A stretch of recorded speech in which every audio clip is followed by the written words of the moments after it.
சென்னையில் உள்ள தமிழ்நாடு கிரிக்கெட் சங்க கிளப்பிற்கு நேற்று வேட்டி அணிந்து சென்று சென்னை உயர்நீதிமன்ற நீதிபதி டி பரந்தாமனுக்கு உள்ளே செல்ல அனுமதி மறுக்கப்பட்டது. இதனை கண்டித்து தமிழக வாழ்வுரிமை கட்சியினர் சென்னை சேப்பாக்கத்தில் போராட்டத்தில் ஈடுபட்டனர்.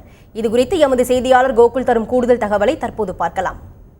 சென்னை சேப்பாக்கத்தில் தமிழ்நாடு கிரிக்கெட் கிளப்பில் நடைபெற்ற புத்தக வெளியீட்டு விழாவுக்கு தமிழக பாரம்பரிய உடையான வேட்டி சட்டை அணிந்து வந்ததால் சென்னை உயர்நீதிமன்ற நீதிபதிக்கும் வழக்கறிஞர்களுக்கும் அனுமதி மறுக்கப்பட்டது. இதை கண்டித்து இன்று தமிழக வாழ்வுரிமை கட்சியினர் அந்த கிளப்பு முன்பாக முற்றுகை போராட்டத்தில் ஈடுபட்டனர்.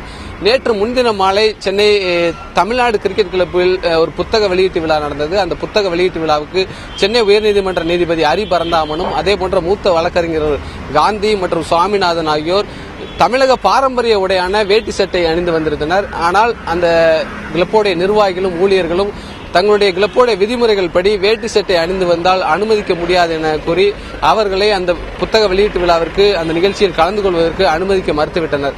இதனையொட்டி தமிழகத்தில் இருக்கக்கூடிய இந்த சம்பவத்திற்கு தமிழ் அமைப்புகளும் பல்வேறு அரசியல் கட்சி பிரமுகர்களும் தமிழக பாரம்பரிய உடையான வேட்டி சட்டை அணிந்து வந்ததற்கு அனுமதி மறுக்கப்பட்டதை கண்டித்து பல்வேறு கண்டனங்களை தெரிவித்து வருகின்றனர். அதனையொட்டி அதன் ஒரு பகுதியாக இன்று தமிழக வாழ்வுரிமை கட்சியினர் அந்த கிளப்பு முன்பாக இன்று நுழைவாயில் முன்பாக ஒரு கண்டன முற்றுகை போராட்டத்தில் ஈடுபட்டனர்.